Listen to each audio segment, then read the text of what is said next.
kids. Today we're going to read The Grumpy Easter Bunny. I hope you're not having a grumpy day. Tink, she sure isn't. She's having a pretty great day. The Grumpy Easter Bunny by Justine Corman, illustrated by Lucinda McQueen. Deep in the forest, on the night before Easter, the bunnies danced under the moon. They were all as happy as, well, Easter bunnies, except for one grumpy bunny named Hopper. After the bunnies had finished dancing, Sir Brian, the great hare, told them, "You are the messengers of spring. Go now and spread the love and joy." Hopper kicked a stone and grumbled, "Joy and love? Ha! I hate that mushy stuff." As he waited in line for his wheelbarrow full of Easter treats, Hopper grew even grumpier. What was the point of making treats all year and then running your paws off to hide them for someone else to find? While the other bunnies gladly began their rounds, Hopper dragged his already tired feet. Hopper gazed at the heap of chocolate bunnies, marshmallow chicks, caramels, raspberry creams, and other delights. "I wish all these treats were mine," he thought hungrily. Then his ears flew up with a wicked idea. "They could be mine," he said. "Who will ever know if I keep the goodies or give them away?" Hopper ran to his burrow, pushing the heavy wheelbarrow as fast as he could. Hopper tried to roll the heavy wheelbarrow inside, but it was too wide. He pushed and shoved and pushed some more. He was so busy pushing, Hopper didn't notice a strawberry cream-filled egg fall off the wheelbarrow. The egg rolled down the shady path toward the stream. Hopper puffed his tiny chest, and then he pushed with all of his might. The wheelbarrow lurched forward, and the grumpy bunny fell flat on his face. "That was almost as hard as delivering the treats," Hopper complained. But at last the goodies were inside. Hopper ran his paws through the mountain of candy. He juggled jelly beans and made marshmallow nests for the chocolate eggs. Then he began to eat and eat and eat. Hopper gobbled and gnawed the whole night through, and now he didn't feel so grumpy, but he did feel very sticky and a little too full. Finally, he decided to go to the stream to get a nice cool drink. Hopper stopped when he heard a mew, mew, mew. He peeked from behind the tree and saw Lottie, Spotty, and Dottie, 3 kittens who lived nearby. Hopper hid in the reeds and listened. "They must be here somewhere," Spotty mewed. "This is Easter morning, isn't it?" Lottie asked.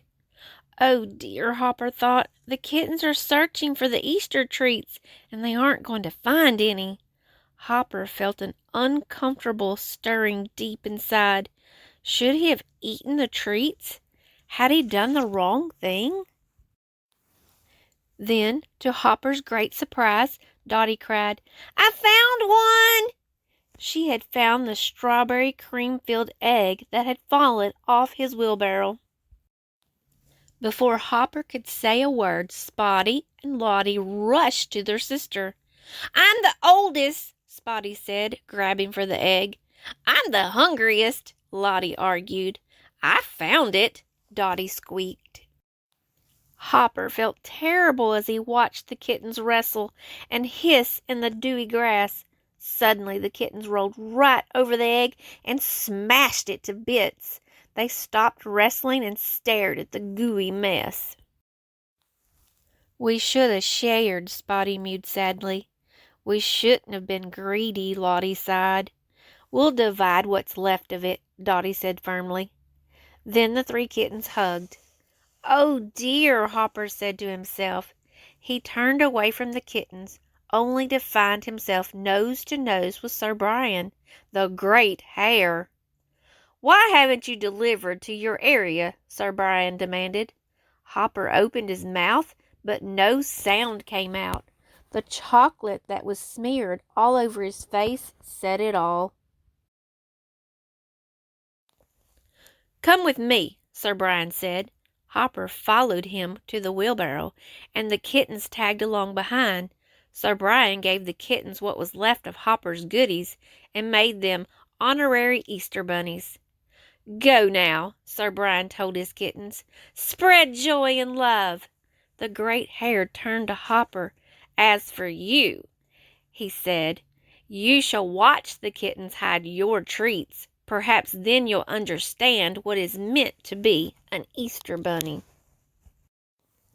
It took a while for the kittens to get the knack of hippity-hoppeting, but they had no trouble at all spreading joy. Hopper followed as they crossed the forest, hiding a brightly colored egg here and a chocolate bunny there. He watched as young gophers, squirrels, moles, and mice squeaked with delight as they found their treats. Hopper looked up and saw the clouds change from pink to fluffy white. He saw the first crocuses open their petals. Hopper felt a lump in his throat. He'd always just worked his route, and then gone home to soak his sore paws. He'd never noticed the wonder and the magic of Easter before. It made him feel happy inside. Just then Sir Brian appeared at his side. "What do you think about Easter now, Hopper?" "It's wonderful," Hopper said. From then on, Hopper was glad to be an Easter bunny. He didn't mind spending every day of the year making treats for others to enjoy. And next year, for the first time in his life, Hopper was eager for the night before Easter. Finally, the magic night arrived. Hopper's feet felt as light as marshmallow chicks as he danced the Easter bunny dance. He couldn't wait to get his wheelbarrow heaped with treats to hide them all over the woods for happy youngsters to find. When Sir Brian gave Hopper his wheelbarrow, he said, "Since you have an awfully big route for one little bunny, I've arranged for you to have some helpers." Hopper laughed as the 3 little kittens popped out from behind the great hare. And as they pushed their delicious load through the moonlit forest with a hippity-hoppity, mew, mew, mew, Hopper realized just how much happiness Easter brings. The end. Did you like that story? I hope you did. And I hope you and your family have a wonderful Easter. And be thankful for what you do have. I know we don't have everything we want right now, but we're going to be okay. Happy Easter. Bye-bye.